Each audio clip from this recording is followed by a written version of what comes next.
సామాజిక భద్రతలో భాగంగా కేంద్ర ప్రభుత్వం అసంఘటిత కార్మికుల కోసం ఈ పెన్షన్ పథకం తెచ్చింది.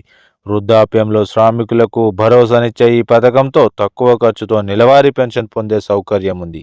శ్రామికులు నెల నెల కొంత డబ్బు జమ చేస్తే ప్రభుత్వం అంతే మొత్తం అందజేసి చరమాకంలో పెన్షన్ ఇస్తుంది. ఈ పథకం కింద నెలకు 55 రూపాయలు కడితే 60 ఏళ్ల తర్వాత 3000 పెన్షన్ వస్తుంది.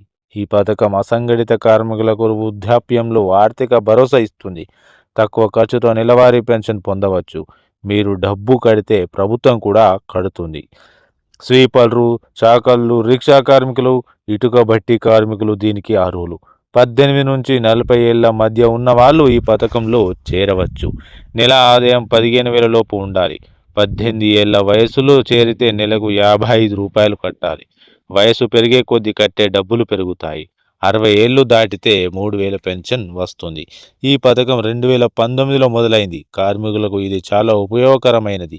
మీరు 200 కడితే ప్రభుత్వం కూడా 200 కడుతుంది. 18 ఏళ్ల నుంచే ఇన్వెస్ట్ చేయొచ్చు. 29 ఏళ్ల వయసులో మొదలు పెడితే నెలకు 100 రూపాయలు కట్టాలి. పెన్షన్ మొత్తం మీరు కట్టే డబ్బుపై ఆధారపడి ఉంటుంది. ఈ పథకం కోసం దగ్గరలోని కామన్ సర్వీస్ సెంటర్లో సంప్రదించాలి. మరింత సమాచారం కోసం ప్రభుత్వ వెబ్సైట్ లేదా కామన్ సర్వీస్ సెంటర్ను సంప్రదించండి.